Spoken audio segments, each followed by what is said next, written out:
Përshëndetje, shikues të nderuar, jeni me edicionin kulturor të magazinës Art Kultur në RTK.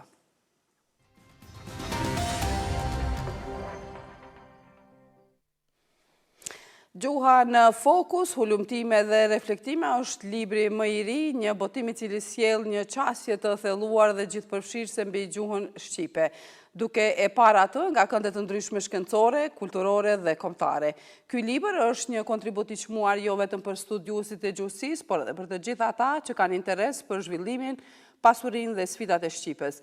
Vepra ofron një spektër të gjerë analizash e njohurish të ndryshme mbi gjuhën shqipe, parë nga shumë dimensione, duke përfshirë vlerësime e mendime për ngjarje të rëndësishme kulturore, gjuhësore e kombëtare, kontribute gjuhësore të shumë albanologëve të shquar, studime gjuhësore për shumë çështje specifike nga fusha e gjuhësisë, si dhe vlerësime për një numër të konsiderueshëm botimesh shkencore. Sot në studio kemi kënaqësinë të mirëpresim profesor Dr. Faton Krasniqin, antar i Degës së Gjuhësisë, sekretari i Revistës Shkencore Gjurmime Albanologjike, redaktori i Revistës Shkencore Gjuha Shqipe, bashkë përgatitës së revistës vjetarit të Institutit Albanologjik, si dhe autor i disa veprave dhe i punimeve studimore shkencore. Njëherët autor i librit Gjuha në fokus, hulumtime dhe reflektime. Përshëndetje dhe mirë se erdhe në Art Kultur. Mirë se gjej. Atëherë, si t'ju drejtohem, profesor? Profesor. Atëherë, çfarë përmban ky libër dhe si është konceptuar e strukturuar? Cilat janë disa nga temat më të veçanta që lexuesit do të gjejnë në Gjuha në fokus? Gjuha në fokus, hulumtime dhe reflektime është një punë ime 15 vjeçare, domethënë e kam filluar në vitin 2010 dhe e kam përfunduar këtë vit. Është i konceptuar në 4 krerë. Në krerën e parë kemi përfshirë disa albanologë të huaj vendor, disa ngjarje të rëndësishme, se në krerën e dytë kemi përfshirë studime dhe hulumtime gjuhësore, në krerën e tretë kemi përfshirë disa çështje dëshkimore dhe në krerën e katërt kemi përfshirë disa recensione të disa veprave shkencore, të disa autorëve albanologëve të ndryshëm nga gjitha trojet shqiptare. Po. Edhe tani përmendet që janë edhe disa albanologë të huaj dhe vendor, i keni përfshirë në libër, cilët nga ngjarjet me rëndësi kulturore gjuhësore janë ato që janë përfshirë në këtë libër? Në kapitullin e parë kemi përfshirë akademik Jani Thomajin, është një nga leksikologët më të mëdhenj gjuhëtar më të mëdhenj shqiptar, Emil Lafen, akademik Emil Lafen, kemi përfshirë Mehmet Ahmetajn, është një nga gjuhëtarët më të mëdhenj të Malit të Zi, i cili ka qenë bashkëpunëtor shkencor në Institutin Albanologjik, dhe kemi përfshirë Wilfred Fiedlerin, i cili është një albanolog gjerman, i cili studimet e tij në fushë të albanologjisë ka filluar në fund të viteve 70 dhe në fillim të viteve 80, si dhe albanologu bullgar Anton Pançevi. Sa i përket Wilfred Fiedlerit, ka qenë bashkëpunëtor i jashtëm në Institutin Albanologjik, ka bashkëpunuar me Degën e Gjuhësisë dhe me shumë institucione universitete të tjera mbar shqiptare, dhe unë kam parë të arsyeshëm pasi një numër të madh të publikimeve të tij, studimeve, hulumtimeve shkencore ka publikuar në revistën shkencore Gjurmime Albanologjike, kanë vendosur që të merre me të dhe ta shoh se çfarë tematikash ka trajtuar, çfarë ka studiuar dhe çfarë rezultatesh ka sjellur. Gjithashtu edhe Anton Pançevi është një albanolog bullgar, i cili ka përkthyer disa romane, disa vepra me poezi, disa shkrime gazetareske në gjuhën bullgare dhe është meritor që ne kemi bashkëpunuar dhe bashkëpunojmë me Universitetin e Sofjes, sepse ai u ka hapur rrugën shumë studiuesve nga Kosova e Shqipëria që të ligjerojnë në Universitetin e Sofjes. Ndër të tjerë ai ka përkthyer edhe librin e Fitnete Ramosajt në gjuhë. Atë që para se të futeshim në intervistë, ma përmendë, ishte kjo këtu. Por çfarë flitet këtu? Sepse unë Anton Pançevin e njoh përmes Fitnete Ramosaj në vitin 2018, pasi Fitnete Ramosaj ka qenë luftar i ushtrisë shqiptare të Kosovës dhe zonës operative të Dugaxhinit. Ajo ka vdekur në vitin 2019 nga një smundje e rëndë dhe e pashëruar. Kemi biseduar me të sepse Anton Pançevi e ka përkthyer edhe librin e saj.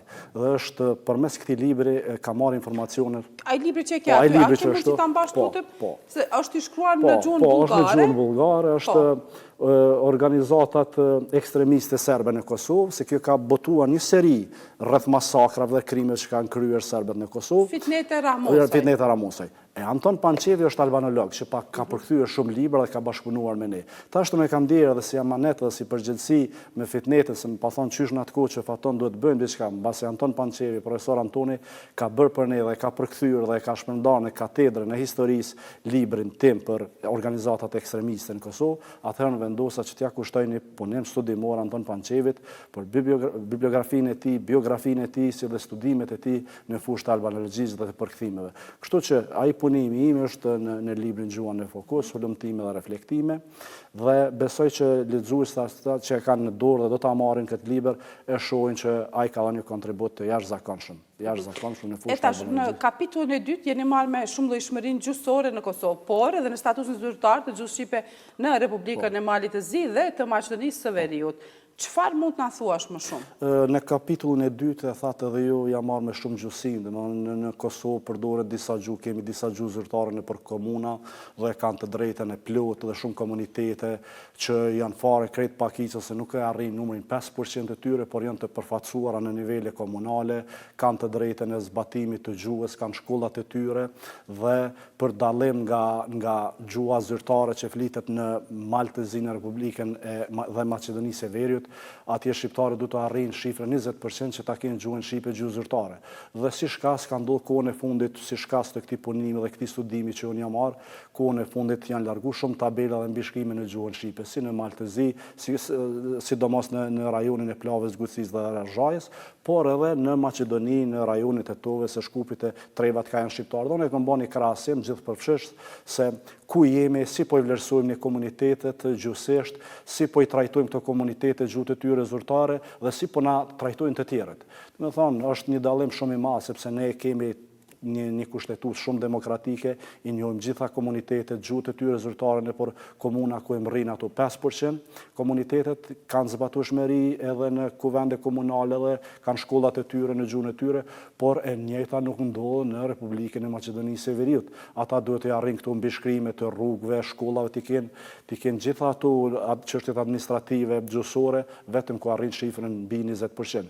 E njëjta ndodh me shqiptarët e Malit të Zi, dhe kështu që në këtë kapitull janë fokusu dhe ka vite që mirëm me gjuhët zyrtare, gjuhën zyrtare shqipe në Malë të Zi dhe përdorimin e saj, si dhe gjuhën shqipe zyrtare, sa po gjenë zbatim, sa po zbatohet në nivel shtetëror. Kështu që dallimet janë të mëdha, janë dallime esenciale, janë dallime ndonjëherë të pa imagjinueshme kur krahasohen me të drejtat tona gjuhësore që i kanë komunitetet në Kosovë. Po. Pastaj në këtë kapitull jam marrë edhe me praninë e terminologjisë së kompjuteristikës në tekste shkollore, jam marrë edhe me termin shkjas, klavus, si dhe përdorimin e fjalëve të huaja në titrimet e televizioneve tona, jam marrë me fjalësin gjuhësore të folmës së Gallapit e Kamenicës, me onomastikën e Thimimit, kështu që është një larishmëri tema që unë i kam trajtuar dhe është vendosur nga recensentët me bashkëpunëtorët e mi që këtu të vendosen në këtë libër dhe të jenë pjesë përbërëse e këtij libri. Tani vazhdojmë me kapitullin e tretë, ku keni trajtuar disa çështje drejtshkrimore. Po. Cilat janë ato problematika që ke trajtuar?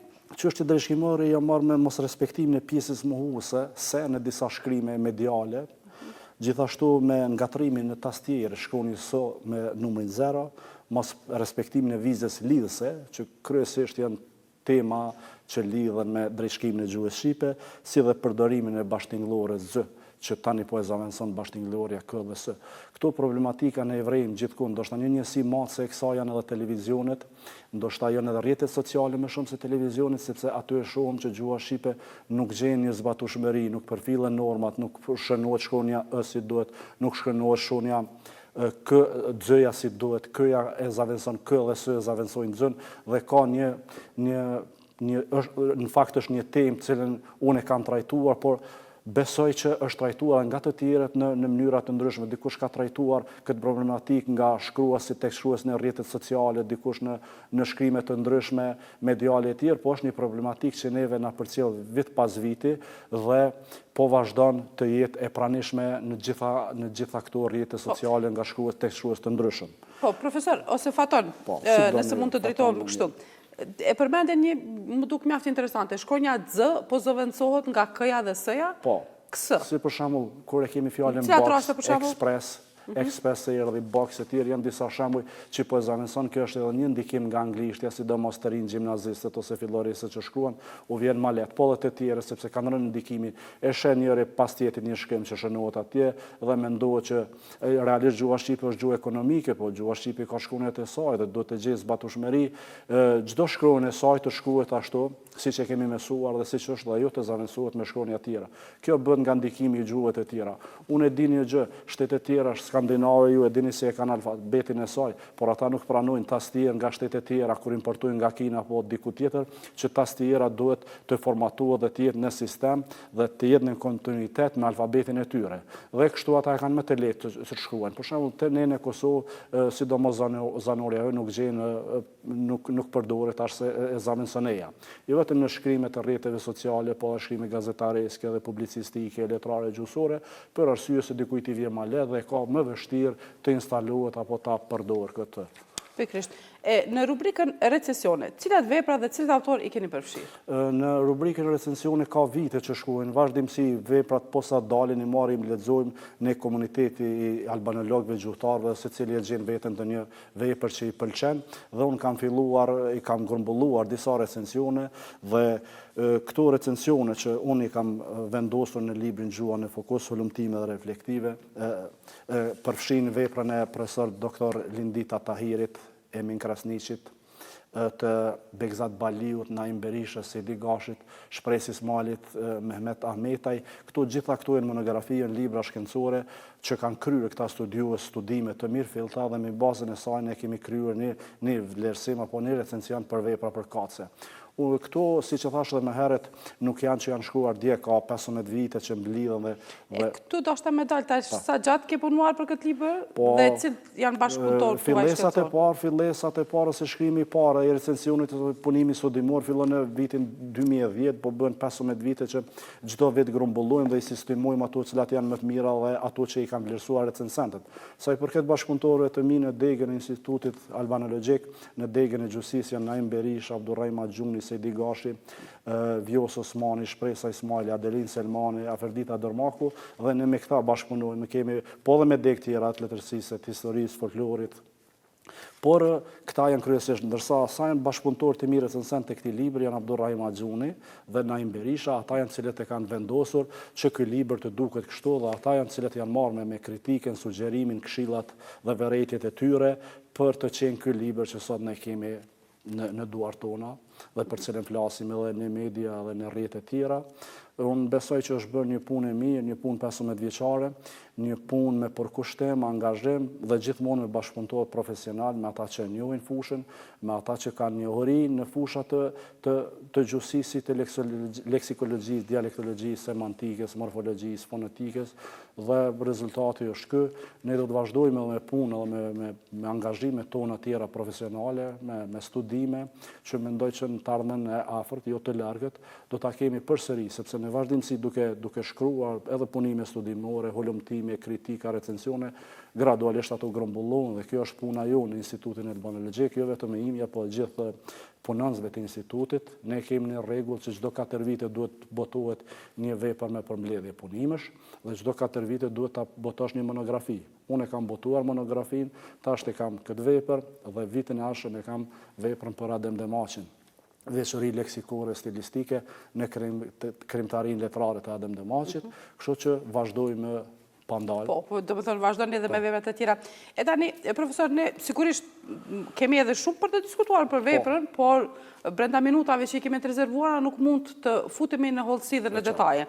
Por, në këndvështrimin tuaj, nga biseda paraprake, më thatë që keni vështirësi. Cilat janë ato sfida më të mëdha me të cilat përballet sot të gjuha shqipe dhe pastaj ndoshta edhe studimi i saj në të ardhmen? Unë mendoj që albanologjia në përgjithësi jo vetë gjuha shqipe po futet në një krizë. Arsyeja është një se pak student tani po studiojnë për gjuhë dhe letërsi. Dhe unë shpeshherë them se mua me duket se jemi mohikanet e funit e kësaj fushë, për arsye se studentët e rinj, ata që po përfundojnë gjimnazin apo shkollat e mesme, çfarë do qofshin ato, shumë pak po vazhdojnë me studime në fushë të gjustësisë, letërsisë, në përgjithësi të albanologjisë, sepse ata po vazhdojnë studime tjera në fushë të teknologjisë informative, juridik apo shkenca ose fusha ku janë më profitabile.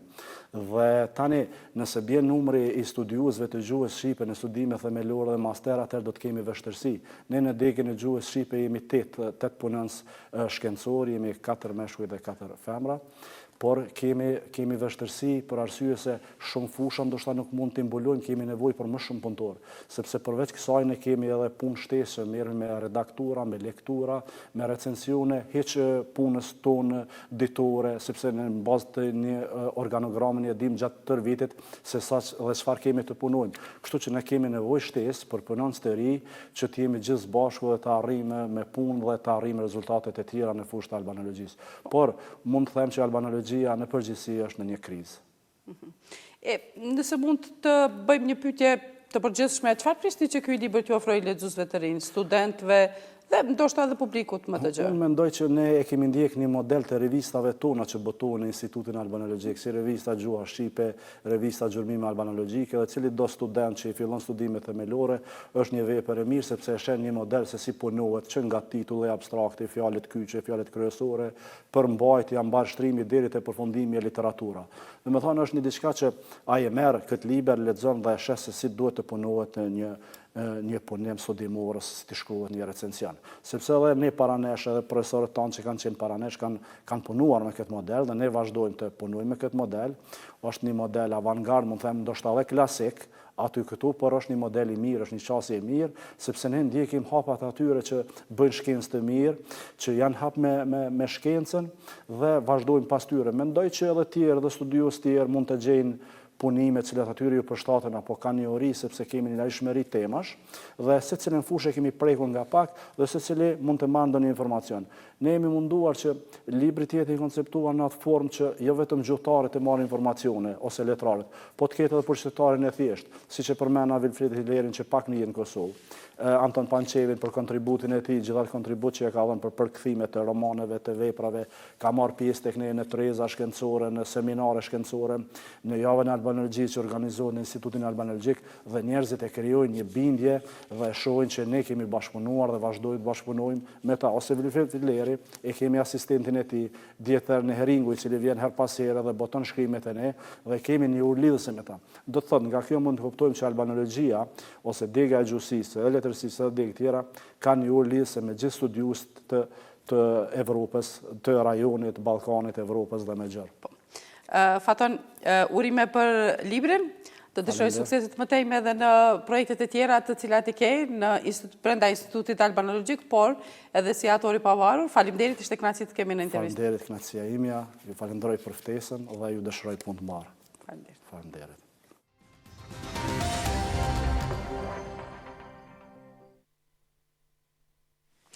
Kosova ka shënuar një sukses të madh kulturor në arenën ndërkombëtare, duke u vlerësuar me 2 çmime prestigjioze në kuadër të Federation of International Dance Festivals në Korenë e Jugut.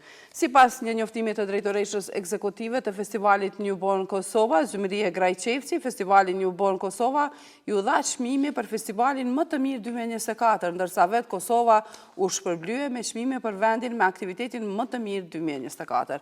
Ky vlerësim përfaqëson një arritje të rëndësishme jo vetëm për organizatorët e festivalit, por edhe për kulturën dhe identitetin kombëtar, të cilat po njihen dhe vlerësojnë gjithnjë më shumë në skenën ndërkombëtare, thuhet në njoftim.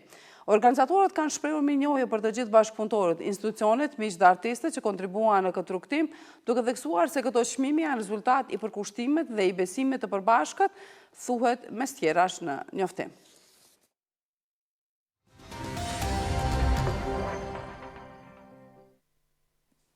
Regjisori i Bërdeari është nderuar me çmimin regjisori më i mirë në edicionin e 23 të Tirana International Film Festival për filmin e tij më të fundit, Krejt e thirin Regjen. Në një postim në Facebook, Deari shprehu gëzimin e tij për këtë vlerësim dhe mirënjohjen ndaj drejtorit të festivalit Agron Domi për mbështetjen e vazhdueshme ndaj kinemas shqiptare. A i falenderoj gjithashtu ekipin organizues publikun Tiranas për mikpritjen e ngrohtë si dhe jurin e festivalit për çmimin e dhënë. Filmi Krejt e thirin Regjën u vlerësua nga juria për mënyrën se si përmes regjisurës sofistikuar arrin të ndërthur komedin me dramën duke trajtuar me ndjeshmëri sfidat e një familje shqiptare në Maqedoninë e Veriut dhe duke sjellë tema universale përmes një lenteje autentike artistike.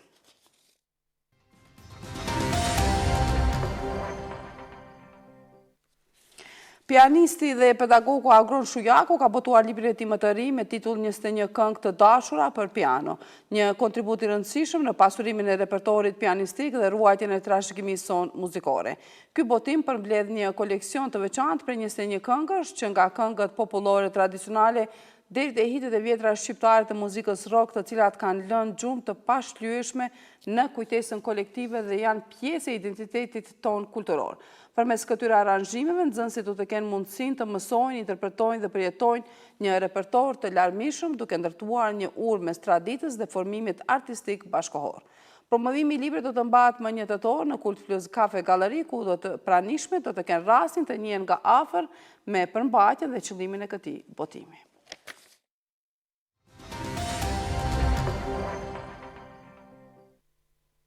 Artisti bashkohor nga Kosova, Ron Qena, sjell ekspozitin e tij të re personale në titull Rreth meje, e cila do të jetë e hapur për publikun deri më 31 tetor në hapësirën kulturore Agora në Prishtinë. Kjo ekspozit paraqet vepra që ndërthurin natyrën, ritmin dhe kujtesën kulturore. Me një stil që luhatet mes abstraktës dhe figuratives, arti i Qenës është i njohur për fuqinë vizuale dhe emocionalitetin e thellë, njofton Council of Europe Arts Club në një postim në Facebook.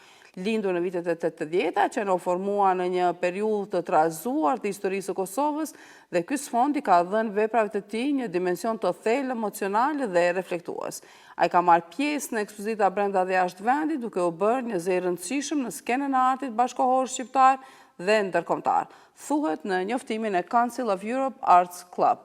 Ekspozita Rreth meje është një ftesë për të eksploruar botën e brendshme të artistit përmes formave vizuale të guximshme që ndjerin në pa ndjeshmërinë dhe fuqinë e përjetimit njerëzor, thuhet mes tjerash në njoftim. Ekspozita Nëna dhe fëmia e piktorit Mentor Berisha është hapur edhe sot për publikun në Berlin. Në 15 punime artistike, Berisha është përfaq motivin emotiv që sjell raporti primar social në mes nënës dhe fëmijës. Piktori kosovar Mentor Berisha vazhdon që artin e tij ta ekspozojë në qendra evropiane.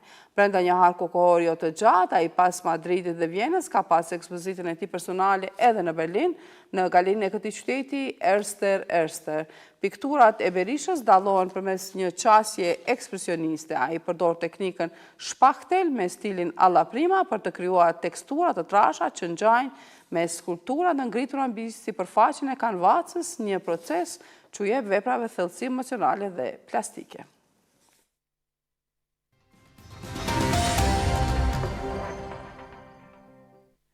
Kryetari i Bashkisë Kukës Albert Halilaj ka bërë të ditur se është aplikuar për projektin dhe pritet të zbardhen procedurat për të nisur punimet e rikonstruksionit të kullës Egzoti 99 në Kukës. Ndër vitet ajo është amortizuar duke krijuar lagështi dhe dëmtime të tjera. Në plan për ndërhyrje është një muze i Kukësit, i cili gjithashtu ka nevojë për restaurimin. Kulla Egzot 99 në Kukës është ndërtuar pas luftës në Kosovë. Për të mos humbur asgjë nga lajmet më të fundit, na ndiqni dhe na pëlqeni edhe në rrjetet sociale, aty ku informacioni është shpejt dhe sakt. Mos harroni me gjithmonë live në rtk-live.com. Të nderuar shikues, ne këtu e përfundojmë magazinën Art Kultur. Ju falenderojmë që na ndoqët, mirupafshim në edicionet tona të radhës.